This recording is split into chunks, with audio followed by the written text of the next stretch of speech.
পৃথিবী যাকে কলঙ্কিত করতে চায় অন্যায় ভাবে, রব্বুল আলামিন তার ইজ্জত বাড়াই দেয়। পৃথিবী যার লস করতে চায়, রব্বুল আলামিন তার লাভ করে। সেজন্য সবসময় ধৈর্যের সাথে থাকবেন। কথার উত্তরে কথা দেওয়ার দরকার নাই, তো বললে কি হবে? ঝগড়াটা 2 কথা থেকে 4 কথা হয়ে মারামারি হয়ে যাবে, মামলা হবে। লাভের চাইতে লস বেশি। থাকেন না একটু চুপ করে, সয়ে যান না, একটু চুপ করে থাকেন না। আপনি না নবী রহমাতুল্লিল আলামিনের উম্মত, আপনি না নবী রহমাতুল্লিল আলামিনের উম্মত, যেই নবীকে আল্লাহ তাআলা এমন শান দিয়েছেন, যার কদম থাকতো জমিনে, হাত বাড়াই দিলে হাত চলে যেত জান্নাতের বাগানে।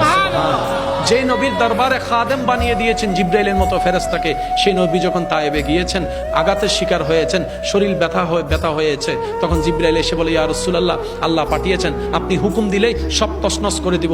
নবী বলে যে না, তারা তো অবুঝ, তারা তো বুঝে না, আমাকে চিনে না, আমি বদদোয়া দিতে আসি নাই, আমি তো নবী রহমাতুল্লিল আলামিন হয়ে এসেছি, রহমত দিতে এসেছি আল্লাহর পক্ষ থেকে। আল্লাহ বদদোয়া করার জায়গায় দোয়া করলেন, আল্লাহ ওনাদেরকে তুমি হেদায়েত দাও, ওনাদেরকে তুমি হেদায়েত দাও। যে মক্কায় নবীকে 1 সেকেন্ডের জন্য নিঃশ্বাস নিতে দেয় নাই ভালো করে, সেই নবী যখন মক্কা বিজয় করে কাবার সেহেনে আসলেন, কাবার সেহেনে দাঁড়ায় বলে, যারা আমাকে গালি দিয়েছো কোথায় তোমরা? যারা আমার রাস্তা বন্ধ করেছো কোথায় তোমরা? যারা আমার খাবার বন্ধ করেছো কোথায় তোমরা? যারা আমার সাথীদেরকে কষ্ট দিয়েছো, অপমান করেছো কোথায় তোমরা? সবাই তো ভয়ে পালিয়ে গিয়েছে, কারণ সবার চিন্তা ছিল যখন